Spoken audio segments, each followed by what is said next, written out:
بتانا چاہوں گا کہ آپ لوگ سب سے پہلی والی صف میں جگہ دیکھیں، اس کے بعد اگر اس میں کوئی جگہ پر ہو گئی ہو تو اس سے بعد والی صف میں دیکھیں، وہ بھی جب صف پر ہو گئی ہو تو اس تیسری صف میں دیکھیں۔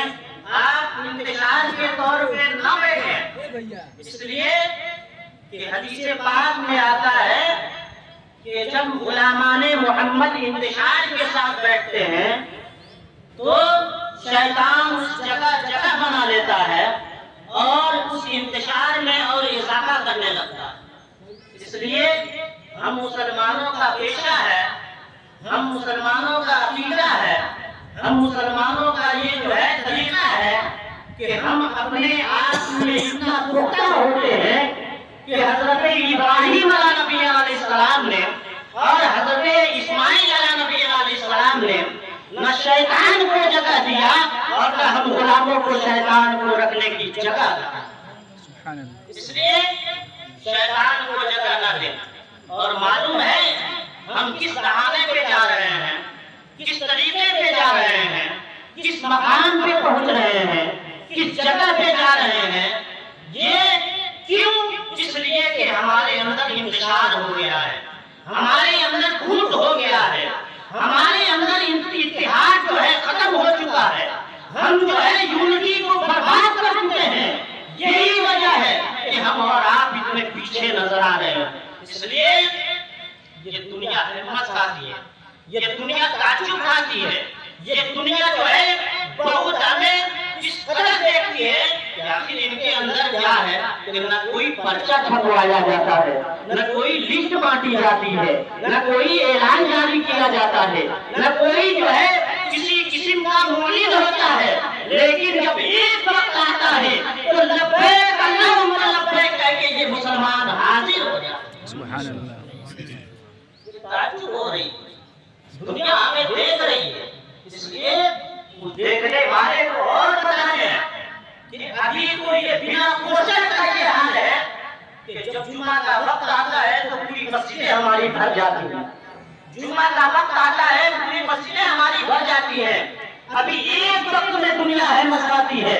اے مسلمانوں، تم اپنا شیوا بناؤ، تم اپنا طریقہ بناؤ، تم اپنا انداز بناؤ اور خدا کی بارگاہ میں سجدہ ریز ہونے کے لیے جب تم ایک طرح حاضر ہوتے ہو دنیا متعجب ہو جاتی ہے۔ لیکن قسم خدا کی اگر تم نے اپنا شیوا بنا لیا تو دنیا بے ہوش ہو کر کے گرتی نظر آئے گی۔ سبحان اللہ، سبحان اللہ۔ گرتی ہوئی نظر آئے گی۔ اس لیے اپنا شیوا بنا، یہ انتشار کا ماحول نہ بنا، یہ انتشار نہ پیدا کرے۔ آپ سب بائی سب بیٹھے، سب بسب بیٹھے۔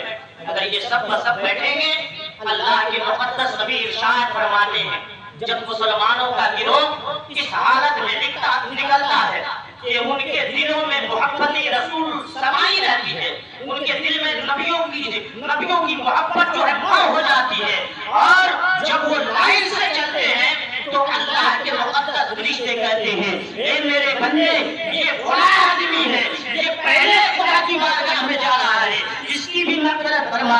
یہ دوسرے نمبر پہ جا رہا ہے، اس کی بھی مغفرت فرما۔ یہ تیسرے نمبر پہ جا رہا ہے، اس کی بھی مغفرت فرما۔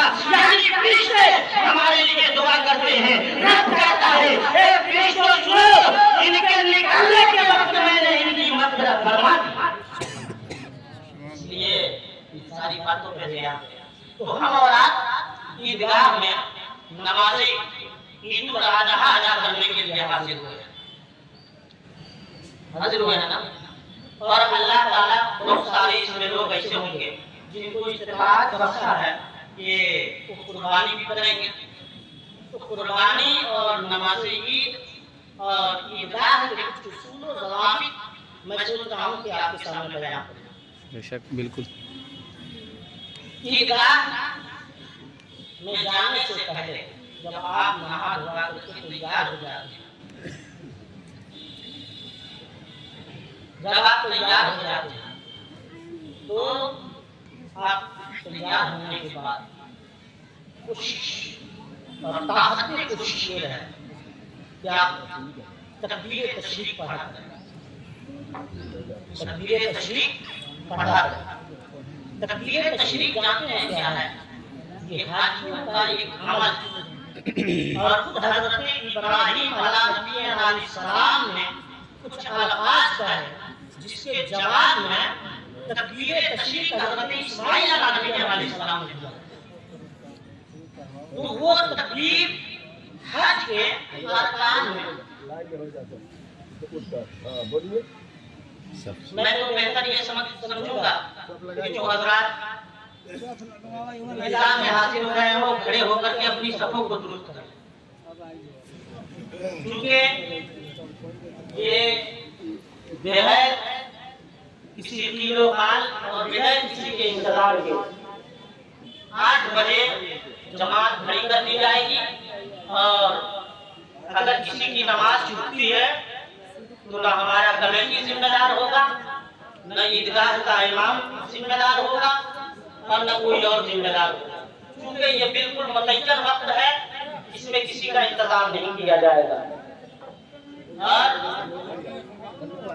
آپ یہ بھی اعلان سماعت فرمائیں کہ آپ کو بخوبی معلوم ہے کہ مدرسہ معراج العلوم متعلق انجمن عالمیہ اسلامیہ پٹیل نگر، جس کے اندر غریب و نادار طلباء دور و دراز سے آ کر علم دین مصطفیٰ کی تعلیم حاصل کر رہے ہیں، اور تعمیری کام بھی اس میں جاری ہے۔ اگر آپ کا امداد اور آپ کا خیال، آپ کا تعین رہا تو یقیناً اس مدرسے کا تعمیری کام بھی ہو جائے گا، اور وہ مدرسہ کا قیامت کے میدان میں آپ کے لیے ذریعہ نجات بنے گا۔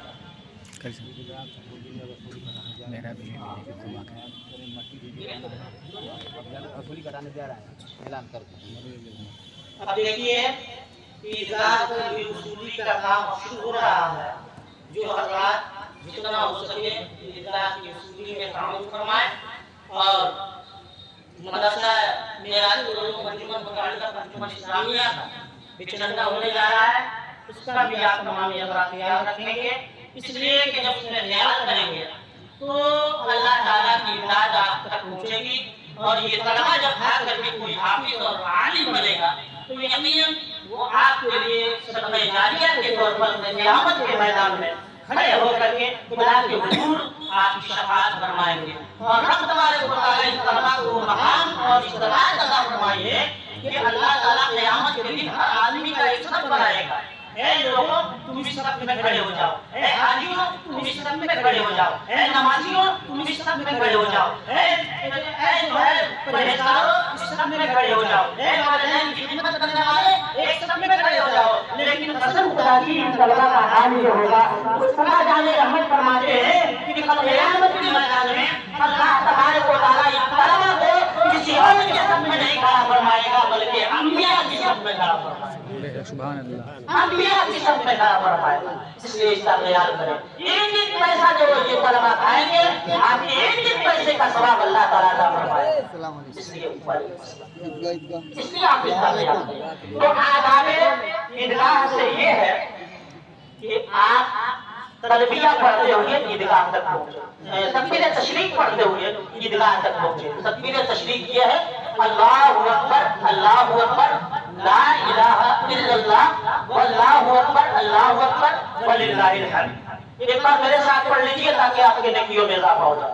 اللہ اکبر لا الہ الا اللہ واللہ اکبر اللہ اکبر وللہ الحمد۔ تو آپ پڑھتے بھی رہیے، آپ کے نیکیوں میں اضافہ ہوگا۔ تو آداب عیدگاہ سے یہ ہے کہ آپ تکبیر تشریق پڑھتے ہوئے عیدگاہ تک پہنچے، اور جب آپ عیدگاہ میں پہنچ جائیں تو تلبیہ پڑھتے رہیں۔ دوسرا یہ ادب ہے کہ جس راستے سے آپ گئے ہیں، جس راستے سے گئے ہیں اب دوسرا راستہ اختیار کر کے جائیں، یعنی جائیں کسی اور راستہ سے اور آئیں کسی اور راستہ سے۔ جب آپ ایسا کریں گے تو اللہ تعالیٰ آپ کی ایک ایک قدم پہ نیکیوں کا انبار لگائے گا، نیکیاں عطا فرمائے گا۔ اس لیے یہ خیال رکھیں۔ اور دوسرا یہ کہ جب آپ عیدگاہ میں جائیں تو ایک دوسرے کو مبارکبادی پیش کریں۔ پیش کرنے کے بعد آپ جو ہے اپنے گھروں میں جائیں، جا کر کے ایک چھوٹے بڑے سب کو سلام کریں، اس لیے کہ سلام جو ہے جب آپ کریں گے تو اس کے دل میں ایک فرحت پیدا ہوگی۔ اور اللہ کے نبی فرماتے ہیں جس مسلمان نے اگر کسی مسلمان کے دل میں فرحت اور راحت بخشی تو اللہ تعالیٰ اس فرحت کے ختم ہونے سے پہلے بخشش عطا فرماتے ہیں، بخشش عطا فرماتے ہیں۔ تو یہ آداب ہے، یہ عیدگاہ کے آداب ہے۔ جب ہم لیکن اس کے بعد ہم قربانی کرتے ہیں، ایک بہت بڑا مسئلہ جو تقریباً میں جب سے قربانی کر رہا ہوں یہ دیکھنے کو ملتا ہے، اور بہت اس کا ازالہ کرنے کا کوشش کیا لیکن یہ جہالت ختم نہیں ہو رہی۔ وہ یہ کہ اگر کوئی پہلی بار قربانی کرتا ہے تو کہتا ہے ایسا ہے نا پہلی بار میں قربانی کر رہا ہوں، یہ میں اپنے حضور کے نام سے کرانا چاہتا ہوں۔ جیسے امام صاحب ایسا ہے جو انجمن کا اصولی ہو رہا ہے وہاں لڑکیوں کو کھڑا کرائیے گیٹ کے پاس، اور وہاں بول دیجیے کہ جو لڑکے انجمن کے کھڑے ہیں جس کو انجمن کو چندہ دینا ہے وہ چندہ دیتے جائیں، اس میں مت گھمائیے۔ ہاں کوئی ایک بچہ طالب علم بیٹا تم لوگ وہاں چلے جاؤ گیٹ پہ،